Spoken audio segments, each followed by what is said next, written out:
اسی لیے قیامت کے دن اس امت کے بہت لوگوں کو اللہ تعالیٰ عرش کا سایہ عطا فرمائیں گے. اب آپ ذرا سن لیجیے، علماء نے تقریباً 80 اعمال لکھے ہیں کہ جن کو کرنے والے کو قیامت کے دن عرش کا سایہ ملے گا. بعض احادیث میں 7 اعمال ہیں، اور ٹوٹل جمع کیا جائے تو محدثین نے 80 اعمال جمع کیے ہیں جس پر انسان کو قیامت کے دن عرش کا سایہ ملے گا. اس میں سے کوئی 15-20 وقت کے حساب سے دیکھتے ہوئے میں نے لکھ لیے ہیں تاکہ اندازہ ہو جائے کہ ان اعمال پر بھی اللہ تعالیٰ قیامت کے دن عرش کا سایہ عطا فرمائیں گے. پہلا عمل امام عادل، جو بنا بادشاہ ہو، وقت کا حاکم ہو اور اس کے اندر عدل اور انصاف کی صفت ہو، اللہ تعالیٰ اس کو قیامت کے دن عرش کا سایہ عطا فرمائیں گے. پھر دوسرے نمبر پر وہ نوجوان جو جوانی میں اپنے اللہ کی عبادت کرتا ہو. کتنی کرتا ہو یہ نہیں کہا گیا. شاب نشا فی عبادت اللہ، وہ نوجوان جو اللہ کی عبادت میں لگا ہوا، اس کو مزہ آتا ہو. الحمدللہ یہ وہ صفت ہے جس کی وجہ سے ان مجالس کے اکثر نوجوان قیامت کے دن اللہ تعالیٰ کی مہربانی سے عرش کے سائے کے نیچے ہوں گے. پھر جس شخص کا دل مسجد کے اندر اٹکا ہوا ہو، جس کو مسجد میں جانے کا شوق ہو، مسجد میں وقت گزارنے کا، اس کا دل چاہے میں جاؤں ابھی زور میں، عصر میں، مغرب میں، وہ مسجد میں جائے اور دل مسجد میں اٹکا ہو، فرمایا مسجد میں دل اٹکا ہونے کی وجہ سے اللہ اس کو قیامت کے دن عرش کا سایہ عطا فرمائیں گے. پھر وہ دو بندے جو اللہ کی رضا کے لیے ایک دوسرے سے محبت کرتے ہوں گے. اب آپ بتائیے ہمارا آپس میں جو محبت کا تعلق ہے یہ کسی بزنس کی وجہ سے ہے یا خاندان کی وجہ سے یا کسی اور وجہ سے ہے؟ یہ کس وجہ سے ہے؟ یہ محبت کا تعلق اللہ کے لیے ہے. اللہ کے حبیب فرماتے ہیں جو اللہ کے لیے ایک دوسرے سے محبت کریں گے اللہ اس وجہ سے ان کو قیامت کے دن دونوں کو عرش کا سایہ عطا فرمائیں گے.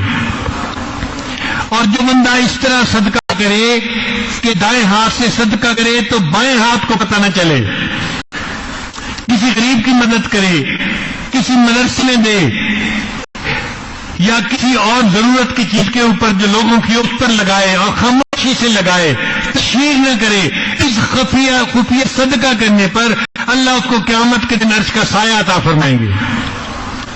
اور جو بندہ تنہائی میں اپنے گناہوں کو یاد کر کے رو پڑا اور اس کی آنکھوں میں سے آنسو ٹپک پڑے، اللہ تعالیٰ تنہائی میں رونے کی وجہ سے اس بندے کو قیامت کے دن عرش کا سایہ عطا فرمائیں گے.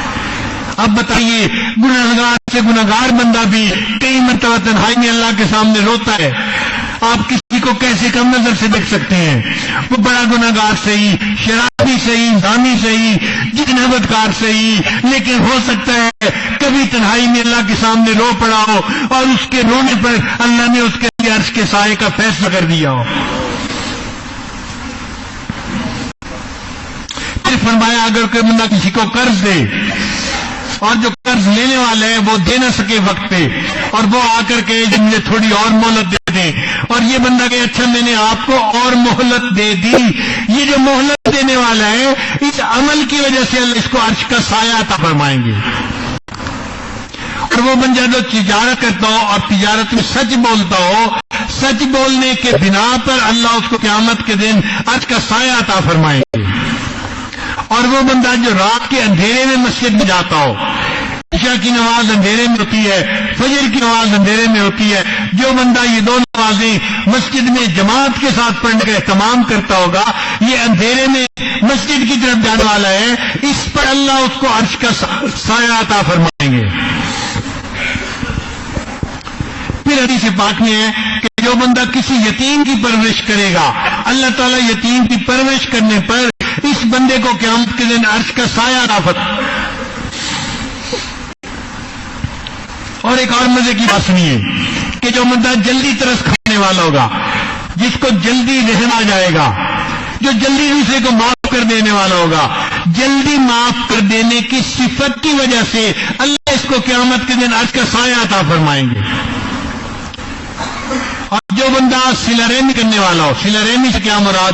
رشتہ داروں سے اچھا تعلق رکھنے والا، بنا کے رکھنے والا، خوشی غمی میں ان کا ساتھ دینے والا، جو صلہ رحمی کرنے والا ہوگا، اس عمل کی وجہ سے اللہ اس کو قیامت کے دن عرش کا سایہ عطا فرمائیں گے. اور جو بندہ اپنے لیے پسند کرے وہی اپنے بھائی کے لیے پسند کرے، اس صفت کی وجہ سے اللہ اس کو بھی قیامت کے دن عرش کا سایہ عطا فرمائیں گے۔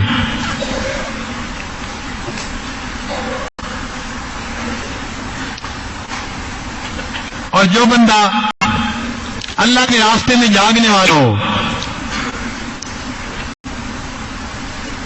چاہے دعوت و تبلیغ کے راستے میں نکلا ہو یا چاہے ایسے دینی اجتماعات میں آیا ہو، یہ اللہ کے راستے ہیں۔ یا طالب علم جب مدرسے میں آتا ہے، من خرج فی طالب العلم فہو فی سبیل اللہ حتی یرجع، حدیث پاک ہے، نبی صاحب نے فرمایا جو طالب علم گھر سے علم حاصل کرنے کے لیے نکلتا ہے وہ اللہ کے راستے میں ہوتا ہے جب تک لوٹ کے واپس نہیں آ جاتا۔ یہ طالب علم مدرسے میں اگر جاگے گا اللہ کی عبادت کے لیے، اللہ اس عمل پر اس کو قیامت کے دن عرش کا سایہ عطا فرمائیں گے۔ پھر وہ بندہ جو رشوت نہ لیتا ہوگا، اس عمل کی وجہ سے اللہ عرش کا سایہ عطا فرمائیں گے۔ وہ بندہ جو سود نہ لیتا ہوگا، اس عمل کی وجہ سے اللہ اس کو عرش کا سایہ عطا فرمائیں گے۔ اور وہ بندہ جو دوسرے کے غم کو دور کرنے والا ہوگا، پریشان بندے کی پریشانی کو دور کرنا، پریشان کی پریشانی کو دور کرنے کے لیے صرف پیسہ ہی نہیں لگانے کی ضرورت ہوتی، کئی دفعہ دو میٹھے بول بولنے سے دوسرے کا غم دور ہو جاتا ہے، اس کو مارل سپورٹ مل جاتی ہے۔ جو میٹھا بول دے گا اور دوسرے کا غم دور ہو گیا، اللہ اس پر اس کو قیامت کے دن عرش کا سایہ عطا فرمائیں گے۔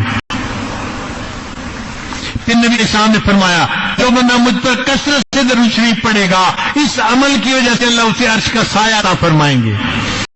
ہم اپنے گھروں میں اپنے گھر کی بڑی عورتوں کو دیکھتے تھے، نانی دادی جو بڑی بوڑھی تھی مصلے پہ بیٹھی رہتی تھی اور درود شریف پڑھتی رہتی تھی۔ میں نے اپنے والد گرامی کو پوری زندگی دیکھا، روزانہ 10,000 مرتبہ درود شریف پڑھنے کا ان کا معمول تھا، اور مجھے پتا اس طرح چلا کہ وہ اپنی گٹھلیاں کئی دفعہ مجھ سے گنواتے تھے، مجھے کہتے تھے بیٹا گن کے دو، تعداد پوری ہے، کم ہو گئی ہو تو مکمل کر لیں۔ تو میں 10,000 کی تعداد گنتا تھا، کچھ کم ہوتی تھی تو اور ملا دیا کرتا تھا۔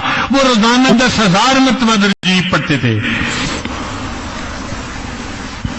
پھر نبی علیہ السلام کی وہ سنت جس کو لوگ چھوڑ چکے ہوں، اس کو جو زندہ کرنے والا ہوگا، جیسے نبی علیہ السلام کے چہرے پہ یہ داڑھی کی سنت سجی ہوئی تھی، اب آج اس سنت کو چھوڑ دیا گیا، بہت سارے لوگوں کو دیکھیں گے جو اسے محروم ہیں۔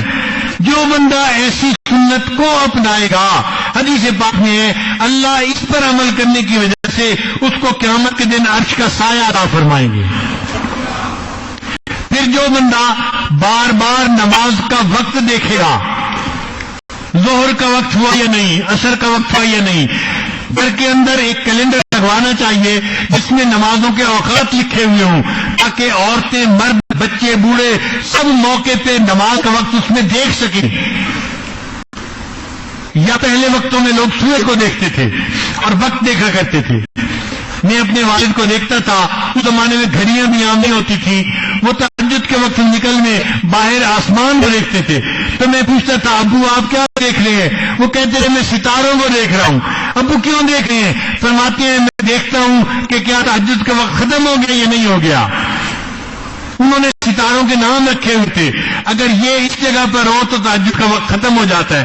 تو حدیث پاک میں ہے جو بندہ نماز کے وقت کا خیال رکھتا ہوگا، اس صفت کی وجہ سے اللہ اس کو قیامت دن عرش کا سایہ عطا فرمائیں گے۔